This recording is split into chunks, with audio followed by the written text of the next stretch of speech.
નગરમાં જીએસટીના દર ઘટાડાની સીધી અસર વાહન ખરીદી પર જોવા મળી છે। નવા વર્ષથી લઈને દેવ દિવાળી સુધીમાં 4000 કરતાં વધુ ટુ વ્હીલર, ફોર વ્હીલર અને ભારે વાહનોનું વેચાણ થયું છે। આટલા વર્ષોમાં કોઈ દિવસ માત્ર 15 દિવસના ગાળામાં આટલા મોટા પ્રમાણમાં વાહનોનું વેચાણ નોંધાયું નથી।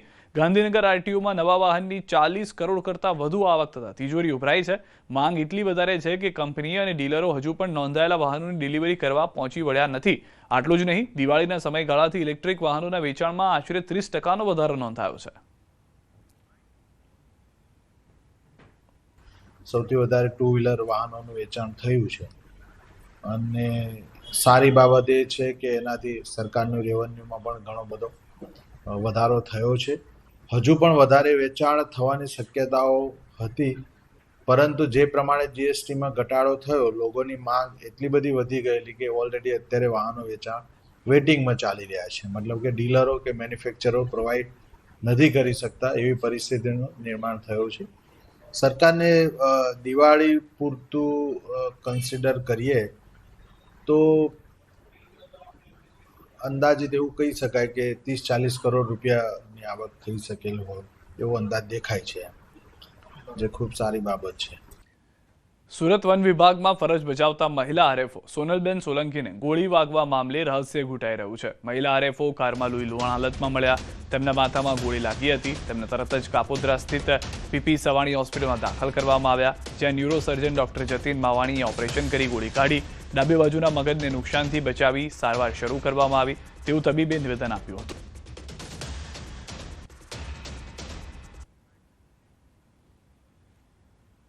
માથાનો સીટી સ્કેન કરાવતા જણાયું કે કોઈ મેટલની વસ્તુ મગજની અંદર હોય એવું લાગે છે।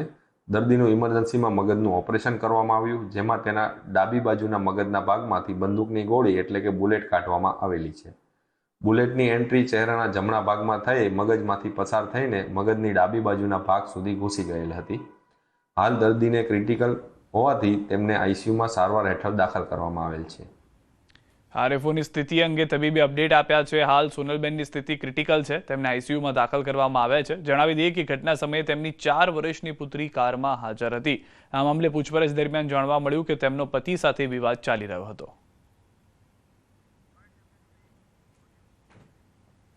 હાલ દર્દી વેન્ટિલેટર પર જ છે, બેભાન અવસ્થામાં છે। ડાબી આંખમાં એમને થોડી થોડી મુવમેન્ટ આવી છે, આઈ ઓપનિંગ નથી કરતા। બંને હાથ પગમાં મુવમેન્ટ ચાલુ થઈ છે, પણ એ જેટલી જોઈએ એટલી બધી નથી, કાલ કરતા થોડું ઇમ્પ્રુવમેન્ટ છે। તો સમગ્ર મામલે પતિ શંકાના ઘેરામાં છે। પોલીસે અલગ અલગ ટીમ બનાવી શરૂ કરી છે તપાસ।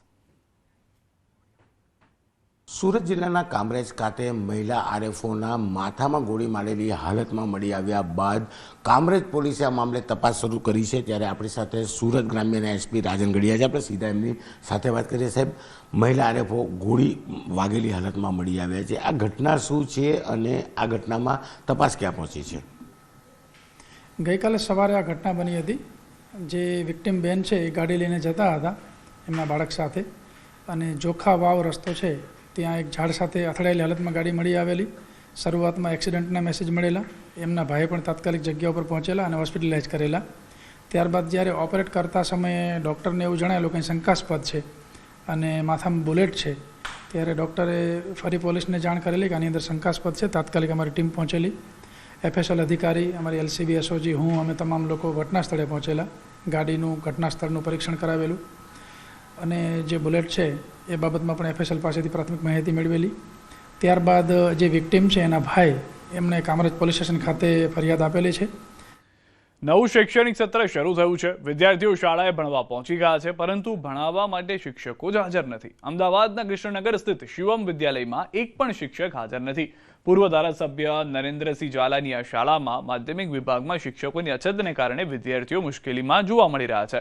બોર્ડની પરીક્ષાઓ નજીક આવી રહી છે, ત્યારે બાળકો કઈ રીતે ભણશે તે સવાલ છે। વિદ્યાર્થીઓ યુટ્યુબ પરથી અભ્યાસ કરી રહ્યા છે। આરોપ છે કે અનેક રજૂઆતો છતાં શિક્ષકોની ફાળવણી નથી થઈ। વારંવાર રજૂઆત કરેલી છે। મારે જે હાલ શિક્ષકો જોઈએ છે બીએસસી, બીએડ ગણિત વિજ્ઞાન, અંગ્રેજી, સંસ્કૃત, ગુજરાતી, સમાજ।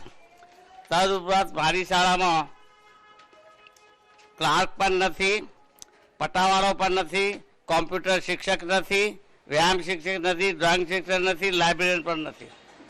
આ બધાની મારે ત્યાં અત્યારે ઘટ છે તો એ ઘટ વહેલી તકે પૂરા એવી મારી માગણી છે.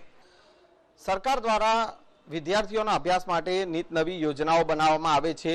ભણે ગુજરાત જેવા કેમ્પેઇન ચલાવવામાં આવે છે, પરંતુ વિદ્યાર્થીઓ કેવી રીતે ભણે તે સૌથી મોટો સવાલ છે, કારણ કે શાળાઓમાં શિક્ષકો જ નથી. ન્યૂઝ 18 ગુજરાતીની ટીમ જે છે તે અહીંયા કૃષ્ણનગર વિસ્તારની શિવમ વિદ્યાલયમાં પહોંચી છે અને અહીંયા રિયાલિટી ચેક કરતા શિક્ષકો જ શાળાઓમાં નથી. તેવો સૌથી મોટો સવાલ અહીંયા એ છે કે વિદ્યાર્થીઓ કેવી રીતે અભ્યાસ કરે. ધોરણ 10 અને ધોરણ 12ના ક્લાસ જે છે 2 મહિના પછી અહીંયા રાજ્ય સરકારની જે સ્કૂલ બોર્ડ ની એક્ઝામ આવશે, બોર્ડની એક્ઝામ આવશે અને ત્યારે વિદ્યાર્થીઓ કેવી રીતે એક્ઝામ આપશે તે પણ સૌથી મોટો સવાલ છે. વિદ્યાર્થીઓ પાસેથી જાણીશું. ઇંગ્લિશના શિક્ષક નથી, અમે ઓનલાઈન અભ્યાસ કરીએ છીએ અને બીજા મહિનામાં એક્ઝામ છે, હવે કેવી રીતના એક્ઝામ આપવી? શિક્ષકો નથી તો અમે ઓનલાઈન ટીવીમાંથી અભ્યાસ કરીએ છીએ. ઇંગ્લિશના ટીચર નથી. બહુ અઘરું છે શિક્ષકો વગર અભ્યાસ કરવું.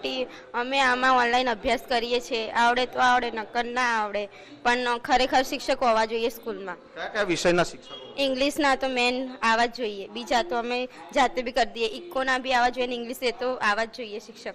ક્લાસમાં શિક્ષકો નથી, સ્કૂલમાં શિક્ષકો ફાળવાયા નથી અને તેના કારણે વિદ્યાર્થીઓએ શિક્ષક વગર જે છે તે અભ્યાસ કરવો પડી રહ્યો છે. જો અમદાવાદ શહેરમાં જો આ પ્રકારની સ્થિતિ હોય તો અંતરિયાળ ગામડાઓમાં કયા પ્રકારની સ્થિતિ હશે, વિદ્યાર્થીઓ કેવી રીતે અભ્યાસ કરતા હશે, એ એક સૌથી મોટો સવાલ અહીંયા જોવા મળી રહ્યો છે. સંજય ટાંક, ન્યૂઝ 18 ગુજરાતી, અમદાવાદ. ભગવાન બિરસા મુંડાની 150મી જન્મ જયંતિની કરવામાં આવી ઉજવણી. આ ઉજવણીને લઈને હાલમાં તૈયારીઓ જોઈ રહ્યા છો. ઉજવણીના ભાગરૂપે જનજાતીય ગૌરવ યાત્રાનો આરંભ થયો, જેમાં એક યાત્રાનો પ્રારંભ વલસાડના ઉમરગામ ખાતે ભાજપના પ્રદેશ પ્રમુખ જગદીશ વિશ્વકર્માએ કરાવ્યો છે. પણ આજે હું ગર્વ સાથે કહી શકું છું કે ભગવાન બિરસા મુંડાજી તરીકે જ્યારે એમનું સન્માન થઈ રહ્યું છે અને એમનું સન્માન અપાવવામાં જેમનું ખૂબ મોટું યોગદાન છે એવા પ્રધાનમંત્રીજીનો પણ હું આ તબક્કે આભાર માનું છું. આજના દિવસે જે આ યાત્રા જન સુધી અમારા ભગવાન બિરસા મુંડાજીએ આ રાષ્ટ્રના નિર્માણ માટે જે કંઈ યોગદાન આપેલું છે એ વાત જન સુધી પહોંચે. વડોદરા મહાનગરપાલિકાને વધુ એક અણધડ વહીવટ બહાર આવ્યો છે. જનતાના વેરાના 5 કરોડ રૂપિયાનો ખર્ચ કરીને બ્રિજ નીચે સ્પોર્ટ્સ સંકુલ તો બનાવ્યું, પરંતુ તેને ચલાવવા કોઈ સંસ્થા તૈયાર નથી. હરિનગર અને ફતેગંજ બ્રિજ નીચે ટેબલ ટેનિસ, કેરમ અને ચેસ જેવી રમતોની સુવિધા ઊભી કરાઈ, પણ 6 મહિનાથી વધુ સમય વીતી ગયો હોવા છતાં નાગરિકોને તેનો લાભ નથી મળ્યો. આ જે ફતેગંજ બ્રિજ છે, ઘણા મોટા બ્રિજ એવા છે કે રોજે હજારોની સંખ્યામાં વ્હીકલ ધમધમતા હોય અને આવા સમયે ત્યારે બ્રિજ નીચે તમે સંકુલ બનાવો. પહેલી વસ્તુ વાત કરીએ કે અત્યારે આપણે ફતેગંજ બ્રિજ નીચે ઊભા છે, આજુબાજુ તમે જુઓ કે રોજના રોજ મોટા વ્હીકલ હોય કે નાના હજારો વ્હીકલ અવર જવર કરતા હોય. સૌથી પહેલાં તો અહીંયા પાર્કિંગની વ્યવસ્થા ના હોય અને બીજું કે જે પણ બાળક તમે રમવા અહીંયા જો કદાચ આવે તો એની સેફટી શું? તો આગામી સમયમાં એને લગતું મહેકમ અથવા અમુક એનજીઓ કે જે લોકો સેવા ભાવથી જો ચલાવવા માગતા હશે તેમને આપવામાં આવશે અને અત્યારે પણ એ સાફ સફાઈ રાખી અને વસ્તુ ડેમેજ ન થાય એ માટેની પૂરતી કાળજી રાખવામાં આવશે. વડોદરા મહાનગરપાલિકા દ્વારા મોટા ઉપાડે લાખો રૂપિયા ખર્ચ કરીને ફતેગંજ અને હરિનગર બ્રિજ નીચે રમતગમત સંકુલ જે છે તે ઊભા કરવામાં આવ્યા હતા. લાંબો સમય વીતી ગયો, કોઈ સંસ્થા જે છે ત્યાં રમતગમત સંકુલ ચલાવવા માટે તૈયાર નહોતી, પરંતુ મોડા એક સંસ્થા જ્યારે તૈયાર થઈ ત્યારે સંસ્થાએ પણ લાંબા સમય બાદ આ જે સંકુલ છે તે ચલાવવાનો ઇનકાર કરી દીધો છે અને આડકતરી રીતે પોતાના હાથ જે છે તે અદ્ધર કરી દીધા છે. ઉલ્લેખનીય બાબત છે કે વડોદરા મહાનગરપાલિકાએ જ્યારે આ સંકુલ બનાવ્યું હતું રમતગમતનું, ત્યારે મોટા ઉપાડે એવી જાહેરાત કરી હતી કે વડોદરાવાસીઓ જે છે તે ફતેગંજ અને હરિનગર બ્રિજ નીચે આવશે અને અલગ અલગ જે રમતો છે તેનો ઉપયોગ કરશે અને જે રમતગમત છે તેના પ્રત્યે આકર્ષિત થશે. પરંતુ અત્યારે આ દ્રશ્યો તમે જોઈ શકો છો કે કેવી દયનીય સ્થિતિમાં રમતગમતના તે સાધનો છે તે પડેલા છે અને વડોદરા મહાનગરપાલિકાનો ઉદાસીન અડીંગો જમાવતા ઢોર મામલે આખરે સુપ્રીમ કોર્ટે મહત્વપૂર્ણ આદેશ કર્યો છે. સુપ્રીમ કોર્ટે નિર્દેશ કર્યો છે કે હાઈવે રસ્તાઓ પરથી રખડતા પશુઓને હટાવો, સાથે જ હોસ્પિટલ, બસ સ્ટેન્ડ પરથી રખડતા શ્વાનોને પકડી નસબંધી કરીને શેલ્ટર હોમમાં રાખો. સુપ્રીમ કોર્ટે રખડતા શ્વાનનો સંબંધિત કેસમાં ચુકાદો આપ્યો કે રાજસ્થાન હાઈકોર્ટનો નિર્ણય દેશભરમાં લાગુ થશે. બધા રાજ્ય અને રાષ્ટ્રીય ધોરીમાર્ગો પરથી રખડતા પ્રાણીઓને દૂર કરવા જોઈએ. રખડતા શ્વાનોને ન પ્રવેશ આવે એ માટે હોસ્પિટલ, શાળાઓ અને કોલેજ કેમ્પસમાં વાડ કરવી જોઈએ. કોર્ટ આદેશ આપી ચૂકી છે કે તમામ રાજ્યના મુખ્ય સચિવોએ આ નિર્દેશનું કડક પાલન સુનિશ્ચિત કરે. 3 અઠવાડિયામાં સ્ટેટસ રિપોર્ટ અને સોગંદનામું દાખલ કરવામાં આવે. આ કેસની આગામી સુનાવણી હવે 13 જાન્યુઆરીએ થશે. રખડતા પ્રાણીઓની હાજરીની જાણ કરવા માટે તમામ રાષ્ટ્રીય ધોરીમાર્ગો પર હેલ્પલાઇન નંબરો હશે.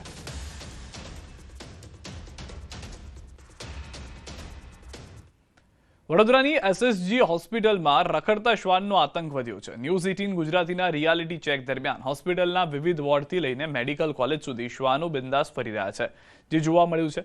આશ્ચર્ય તો ત્યારે થયું કે હોસ્પિટલ સુપ્રિન્ટેન્ડન્ટની કેબિન બહાર પણ શ્વાનો આરામ ફરમાવતા જોવા મળ્યા. હજારો દર્દીઓ વચ્ચે આ રખડતા શ્વાનોના લોકો પર હુમલાઓ કરવાની ઘટનાઓ વધતા ચિંતા વધી છે. મહત્વનું છે કે સુપ્રીમ કોર્ટે શૈક્ષણિક સંસ્થાઓ, હોસ્પિટલ અને બસ સ્ટેન્ડ સહિત જાહેર સ્થળોએથી રખડતા કૂતરાઓનું દૂર કરવાનો આદેશ આપ્યો છે. કોર્ટે નિર્દેશ આપ્યો છે કે 8 અઠવાડિયામાં તેના આદેશનો અમલ થવો જોઈએ. આવા રખડતા શ્વાન અને બીજા પ્રાણીઓ ન ઘૂસી જાય એ માટે અમે પૂરતા પગલાં લઈએ છીએ. આ માટે અમારા સિક્યુરિટી અને બીજા સ્ટાફને પણ સૂચના અપાયેલી જ છે. અને તો પણ આવા જેવા બી બનાવો બને છે તો એનું અમે તરત નિરાકરણ કરીએ જ છે. PIU સાથે મિટિંગ કરી આનું પણ યોગ્ય નિરાકરણ આવે એવે પણ આગળ પગલાં લઈશું. અમે તો અમારા સ્ટાફને ટોટલી એલર્ટ કરેલા જ છે. છતાં પણ જો આવા બનાવ ધ્યાને આવશે તો અમે અમારા જે બી સંલગ્ન સ્ટાફ છે એને અમે જરૂરી સૂચના આપી વધારે કાળજી લેવા જણાવીશું. મધ્ય ગુજરાતની સૌથી મોટી સયાજી હોસ્પિટલના વિવિધ વોર્ડમાં રખડતા શ્વાનનો ત્રાસ છે. સમાચાર તમે અનેક વખત જોયા હશે, પરંતુ અત્યારે અમે તમને જે દ્રશ્યો બતાવવા જઈ રહ્યા છીએ તે ખૂબ જ ચોંકાવનારા દ્રશ્યો છે. ચોંકાવનારા દ્રશ્યો એટલા માટે કહી શકાય કારણ કે આ જે રખડતું શ્વાન છે એ તમે જોઈ શકો છો અને બિલકુલ તેની પાછળ બરોડા મેડિકલ કોલેજ જે છે તેનો બ્લોક જોવા મળી રહ્યો છે. બીજી નવાઈની વાત જો કરવામાં આવે તો આ શ્વાન જે જગ્યા પર ભસી રહ્યું છે તે સયાજી હોસ્પિટલના સુપ્રિન્ટેન્ડન્ટની ઓફિસ છે. સુપ્રિન્ટેન્ડન્ટની ઓફિસ અને શ્વાન બંનેના દ્રશ્યો જે છે તેમને બતાવવાના પ્રયત્ન કરીશું. તમે દ્રશ્યો જોઈ રહ્યા છો કે સયાજી હોસ્પિટલના જે સુપ્રિન્ટેન્ડન્ટ ડૉક્ટર રંજન અય્યર અહીંયા બેસે છે અને તેની બિલકુલ બહાર આ જે રખડતું શ્વાન છે તેનો આતંક જે છે તે જોવા મળી રહ્યો છે. આ જ રીતે સયાજી હોસ્પિટલના જે જુદા જુદા વોર્ડ છે ત્યાં દર્દીઓ વચ્ચેથી રખડતા શ્વાન પસાર થતા હોય છે. કેટલીક વખત એવા કિસ્સા પણ બન્યા છે કે રખડતા શ્વાન જે છે તે દર્દીઓ પર હુમલો પણ કરી દેતા હોય છે. ત્યારે અહીંયા આવતા જે ગરીબ ઘરના દર્દીઓ છે તેઓ આ શ્વાન સામે લાચાર જોવા મળી રહ્યા છે અને તંત્રનું ઉદાસીન વલણ જે છે તે રખડતા શ્વાન મામલે જોવા મળી રહ્યું છે. હાર્દિક દીક્ષિત, ન્યૂઝ 18 ગુજરાતી, વડોદરા. બિહારમાં NDAને 160 બેઠકો મળશે. રાજનાથસિંહનું આ નિવેદન છે. ન્યૂઝ 18 પર બોલ્યા છે રક્ષામંત્રી રાજનાથસિંહ. લોકોનો ઉત્સાહ જોરદાર છે તેવું તેમનું કહેવું છે. તો અમારા તરફથી જે ઇન્ટરવ્યૂ કરવામાં આવ્યો હતો તેમાં ન્યૂઝ 18 ગુજરાતી સદન એક્સક્લુઝિવ ઇન્ટરવ્યૂમાં આ વાત કરવામાં આવી છે. રાજનાથસિંહ સાથેની આ બેઠકની અંદર, આ ચર્ચાની અંદર અલગ અલગ મુદ્દાઓ પર ચર્ચા કરવામાં આવી હતી. आपने बिहार में बहुत रैलियां एड्रेस की हैं, आप काफी सक्रिय हैं. सबसे पहले ये जानना चाहेंगे कि आप क्या माहौल देख रहे हैं. कल पहले राउंड का मतदान हो चुका है, रिकॉर्ड टर्नआउट रहा है, करीब 65% का टर्नआउट रहा है. तो क्या देख रहे हैं आप, कितनी सीटें देते हैं आप अपने NDA को? वैसे हम लोगों की जो सार्वजनिक सभाएं हो रही हैं उसमें जो पब्लिक का रिस्पांस जिस प्रकार से प्राप्त हो रहा है उसे देखते हुए मेरा स्पष्ट मत है सरकार तो बनेगी, लेकिन 2/3 की मेजॉरिटी भी NDA को हासिल हो सकती है. 160 से ज्यादा सीटें. 160 से ज्यादा सीटें. ये सवाल बार बार पूछा जा रहा है. आपका मुख्यमंत्री चेहरा स्पष्टता से बताइए कौन है. नीतीश कुमार मुख्यमंत्री बनेंगे, 5 साल रहेंगे? देखिए, उन्हीं के नेतृत्व में चुनाव हो रहा है जी, स्वाभाविक है कि वो होंगे. डिप्टी CM एक भारतीय जनता पार्टी का, एक चिराग पासवान की पार्टी का, ऐसा मत बनेगा. अब जो कुछ भी होगा भविष्य में वो सभी लोग मिलजुल कर उसको बैठकर तय करेंगे कि क्या करना क्या नहीं करना. હવે ગુજરાત આવતા પ્રવાસીઓને દારૂની online permit. Gandhinagar gift city માટે એપનું ટ્રાયલ રન પૂર્ણ. ટૂંક સમયમાં રાજ્યમાં થશે અમલ. હવે બીજા તબક્કે સુરતની diamond Burj, statue of unity, Kutch અને અન્ય મહત્વના પ્રવાસી વિસ્તારોમાં પણ આ સિસ્ટમ અમલમાં મૂકવાની યોજના છે. ગુજરાત સરકારે રાજ્યમાં દારૂ પરમિટ મેળવવાની પરંપરાગત કાગળ આધારિત પ્રક્રિયા સરળ બનાવીને તેને ડિજિટલ સ્વરૂપે ઓનલાઈન ઉપલબ્ધ કરાવવાનો નિર્ણય કર્યો છે. હવે રાજ્યમાં આવતા દેશ વિદેશના પ્રવાસીઓને દારૂની પરમિટ માટે કચેરીઓની લાંબી પ્રક્રિયામાંથી પસાર થવું નહીં પડે. મોબાઈલ એપ્લિકેશન દ્વારા દસ્તાવેજો અપલોડ કરી સીધી પરમિટ મેળવી શક્ય બનશે. અગાઉ પ્રવાસીઓને હોટલ કાઉન્ટર પરથી ફોર્મ ભરવું, દસ્તાવેજો રજૂ કરવા અને મંજૂરીની રાહ જોવી પડતી હતી. હવે આ સમગ્ર પ્રક્રિયા માત્ર એક ક્લિકમાં શક્ય બનશે. આ સિસ્ટમ હેઠળ વપરાશકર્તાઓ આધાર કાર્ડ, મતદાર આઈડી, ડ્રાઇવિંગ લાયસન્સ અથવા તો પાસપોર્ટ જેવા દસ્તાવેજો અપલોડ કરી શકશે. ફીનું ચૂકવણું યુપીઆઈ અથવા કોડ, જે અલગ અલગ યુપીઆઈ કોડ છે તેનાથી થશે. તેની સાથે કાર્ડ પેમેન્ટ દ્વારા પણ થઈ શકશે. દસ્તાવેજોની ચકાસણી પછી પરમિટ તરત જ જનરેટ થશે. ખેડાથી સમાચાર. એલસીબી પોલીસની 24 કલાકમાં 2 મોટી દારૂની રેડ. 2 કરોડથી વધુનો દારૂ ઝડપી પાડ્યો છે. ગઈકાલે 250 પેટી 62 લાખનો દારૂ ઝડપાયો હતો. બીજી રેડમાં એલસીબી પોલીસની રેડમાં 1200થી વધુ પેટી વિદેશી દારૂ ઝડપાયો છે. ટેલરમાં લાવી દારૂનું કટિંગ કરવામાં આવતું હતું. ઠાસરા અને કઠલાલ પોલીસ સ્ટેશન વિસ્તારમાં મોટી માત્રામાં વિદેશી દારૂ ઝડપાતા સ્થાનિક પોલીસ પર સવાલ ઉઠ્યા છે.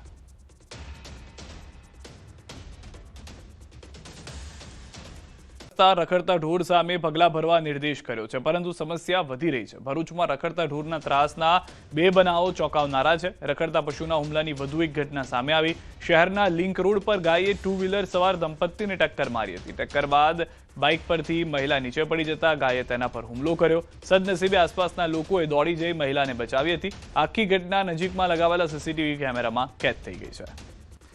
તો નગરજનોમાં રખડતા પશુઓના વધતા આતંકને લઈને રોષ જોવા મળી રહ્યો છે. લોકો દ્વારા નગરપાલિકાને આ બાબતે તાત્કાલિક પગલાં લેવા અને લિંક રોડ સહિત શહેરના મુખ્ય માર્ગો પરથી રખડતા પશુઓને દૂર કરવાની માંગ ઉઠાવવામાં આવી રહી છે.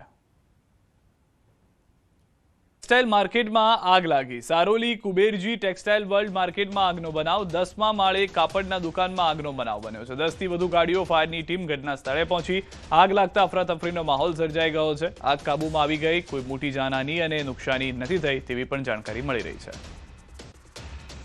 તો દ્રશ્યો મેં આપને બતાવી રહ્યા છે. આ બંને આગ એક ઘટના કે જેમાં ભારે આગ લાગી હતી. 10મા માળથી ધુમાડા નીકળી રહ્યા છે. બીજી તરફ ફાયરની ગાડીઓ ઘટના સ્થળે પહોંચી. ફાયરના જવાનો તરફથી સતત પાણીનો મારો ચલાવવામાં આવ્યો. 10મા માળે આગ હોવાને કારણે થોડી ઘણી મુશ્કેલીનો પણ સામનો કરવો પડ્યો હતો, પરંતુ ફાયરના જવાનોની બહાદુરીના કારણે આગ પર કાબુ મેળવવામાં સફળતા મળી છે. પાકિસ્તાન મેરીટાઈમ સિક્યુરિટી એજન્સી દ્વારા અપહરણ. ગીર સોમનાથ જિલ્લાની મારવાડની એક બોટનું માછીમારો સાથે અપહરણ થયું છે. IMBL નજીકથી બોટ સાથે 6 જેટલા માછીમારોનું અપહરણ કરવામાં આવ્યું. આ અંગે સુરક્ષા એજન્સી દ્વારા હજુ સુધી નથી અપાઈ કોઈ સત્તાવાર જાણકારી. જે જાણકારી મળી રહી છે તે તેમના પરિવાર તરફથી મળી રહી છે કે તેમના જે લોકો હતા કે જેઓ બોટમાં સવાર હતા તેઓનો સંપર્ક નથી થઈ રહ્યો. વધુ માહિતી ન્યૂઝ 18 સંવાદદાતા પ્રતિશ પાસેથી મેળવીશું. પ્રતિશ, સમગ્ર ઘટના શું ઘટી છે? જી સિદ્ધાર્થ, છેલ્લા ઘણા સમયથી કહી શકાય કે જે અપહરણનો જે બનાવના કિસ્સાઓ હતા તે નહીવત હતા, પરંતુ ફરી એક વખત જે IMBL નજીક એટલે કે દરિયાઈ જે જળસીમા છે તેની નજીકથી જે પાકિસ્તાન છે, પાકિસ્તાન મેરીટાઈમ સિક્યુરિટીએ ગીર સોમનાથ જિલ્લાની એક જે બોટ જે છે માછીમારી બોટ તેનું અપહરણ કર્યું છે અને તેમાં 6 થી 7 ખલાસીઓ હોવાની પણ જાણકારી મળી રહી છે. જોકે સિદ્ધાર્થ, જે રીતે દર વખતે જોવા મળતું તે રીતે સત્તાવાર કોઈ એજન્સીઓ દ્વારા અંગે જાણકારી આપવામાં નથી આવી, પરંતુ જે રીતે માછીમારો જે સોર્સ છે તેમના દ્વારા આજે જાણકારી છે તે મળી રહી છે. સિદ્ધાર્થ, આભાર પ્રતિ સમગ્ર માહિતી બદલ. તો હાલમાં એક પણ એજન્સી તરફથી પૂરતી જાણકારી આપવામાં નથી આવી રહી. સોર્સિસ તરફથી જાણકારી આ પ્રાપ્ત થઈ રહી છે. સમાચાર મળી રહ્યા છે. વેરાવળના આદરી ગામે દરિયા કિનારે યુવતી ડૂબી ગઈ છે. પ્રી વેડિંગ શૂટ માટે આવેલા 5 પૈકી એક યુવતી ડૂબી છે. 5 લોકો સમુદ્ર કિનારે સેલ્ફી લેતા હતા. આ સમયે મોજું આવતા 4 લોકો એકબીજાના હાથ પકડી બચવામાં સફળ રહ્યા, જ્યારે એક યુવતીને મોજું દરિયામાં અંદર ખેંચી ગયું. મરીન પોલીસ દ્વારા શોધખોળ હાથ ધરાઈ. સ્થાનિક માછીમારોની પણ મદદ લેવામાં આવી, પરંતુ યુવતી ડૂબી હોવાની જાણકારી જે છે તે હાલમાં મળી રહી છે. પ્રી વેડિંગ શૂટ ચાલી રહ્યું હતું એ દરમિયાન આ ઘટના ઘટી છે. વધુ માહિતી ન્યૂઝ 18 સંવાદદાતા દિનેશ પાસેથી મેળવીશું. દિનેશ, શું જાણકારી છે સમગ્ર ઘટનાને લઈને?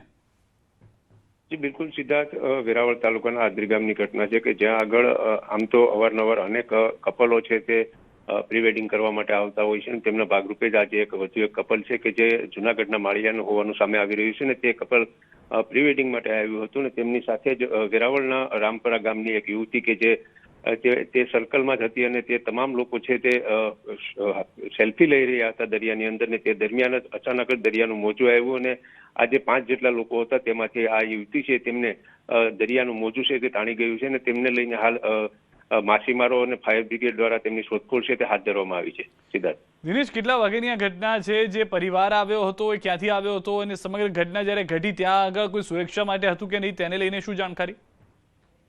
જી બિલકુલ સિદ્ધાર્થ, જો પરિવારની વાત કરવામાં આવે તો આ જે કપલ પ્રી વેડિંગ માટે આવ્યું હતું તે હાલ જે પ્રમાણે માહિતી પ્રાપ્ત થઈ રહી છે તે મુજબ તે જૂનાગઢના માળિયાના કપલ હતું અને તેમની સાથે આ જે સ્થાનિક યુવતી એટલે કે વેરાવળના રામપરા ગામની યુવતી હતી ને તે દરમિયાન ઘટના ઘટી ત્યારે કોઈ પ્રકારની સુરક્ષા વ્યવસ્થા નહોતી. જોકે અહીં કહી શકાય કે આ જે આદરી ગામ છે ત્યાં આગળ અવારનવાર નવા કપલો છે તે પ્રી વેડિંગ માટે આવતા હોય છે ત્યારે ક્યાંક ને ક્યાંક સુરક્ષા વ્યવસ્થાને લઈને પણ અનેક સવાલો છે તે ઉભા થઈ રહ્યા છે. આભાર દિનેશ સમગ્ર માહિતી બદલ. તો હાલમાં જે પરિવાર છે તેમને એક દીકરી ગુમાવી હોવાની જાણકારી મળી રહી છે. મરીન પોલીસ જે છે તે તપાસમાં હજી પણ હોવાની જાણકારી મળી રહી છે.